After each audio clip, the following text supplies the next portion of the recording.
Le développement personnel en France a eu une vraie popularité, surtout vers 2022 avec Lohan LV, Dali du Ciel et Yomi Denzel. Mais c'est rien par rapport à celle du plus courant youtubeur dev perso, qui faisait des millions de vues sachant que le dev perso reste un sujet assez niche. Un Pakistano-britannique qui est devenu légendaire sur le YouTube anglophone et qui a fini par détruire sa carrière. Aujourd'hui, on va parler d'Hamza Ahmed. Hamza, c'est un youtubeur qui a commencé en 2019 en parlant de sa transformation physique. Au début de sa chaîne, ça fait déjà 5 ans qu'il s'entraîne, donc il montre comment son physique a évolué depuis. Avec le temps, il se met à poster des vidéos où il parle de développement personnel sur la salle, l'alimentation, des sujets classiques. Sauf que son nombre d'abonnés n'augmente pas, ou très peu, alors qu'il poste pendant des années.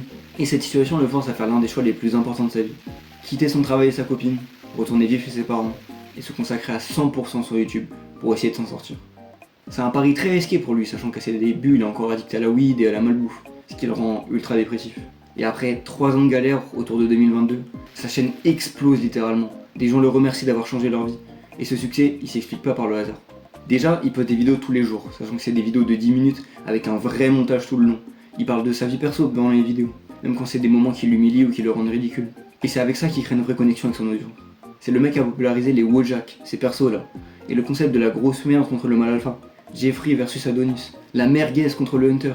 Ça, c'est des trucs qu'on a beaucoup vu dans le dev perso les années d'après, et chez Lohan LV en particulier. Ces vidéos étaient orientées vers un public débutant, des gens qui commençaient avec une vie qu'ils détestent, en les amenant avec des bonnes habitudes vers une meilleure version d'eux-mêmes.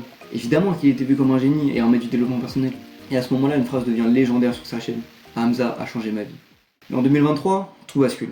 À ce moment-là, il est riche, il fait plus de 50 000 $ par mois, et sa chaîne dépasse les 1 million d'abonnés. Mais il n'arrive plus à tenir les vidéos quotidiennes. Il fait une annonce qui va détruire sa carrière. J'ai rempli ma mission. À partir de là, il se met à moins poster, parfois il est absent pendant des mois, et il fait des vidéos sans montage pour l'authenticité, mais elle ressemble plus à des vidéos bâclées. En parallèle, il a sorti une communauté payante depuis un an, l'école d'Adonis, dans laquelle il fait des formations plus poussées. Mais le prix ne fait qu'augmenter, sachant que la formation coûtait déjà 500 € à l'entrée et 129 € par mois. Il en fait la promo de façon ultra agressive dans l'intégralité de ses vidéos. Il est même soupçonné d'avoir viré des membres inactifs pour garder sa rentabilité. Ces formations, qui à la base étaient sur l'amélioration de soi, finissent par être de plus en plus dégénérées avec des sujets sur la séduction et le sexe pour attirer le plus de clients possible, en niquant son image au passage. Couplé à la diminution massive de son nombre de vues sur toutes ses chaînes, ses revenus à sa gloire s'effondrent. Aujourd'hui, il fait littéralement des vidéos où il encourage sa commu à se doper et à prendre des stéroïdes, et sa chaîne est complètement à l'arrêt. Le roi du dev perso est mort. Alors, je vais finir cette vidéo en disant simplement que j'ai beaucoup apprécié Hamza. Ces vidéos de 2022 ont profondément changé qui je suis, tout comme des milliers d'autres personnes. Et pour ça, je le remercie sincèrement. Mais aujourd'hui, je regarde quasiment plus ses vidéos, car il a changé et selon moi, c'est pas vraiment vers le meilleur. Tous les youtubeurs finissent un jour par disparaître, et le trône du roi du dev perso anglophone reste libre actuellement.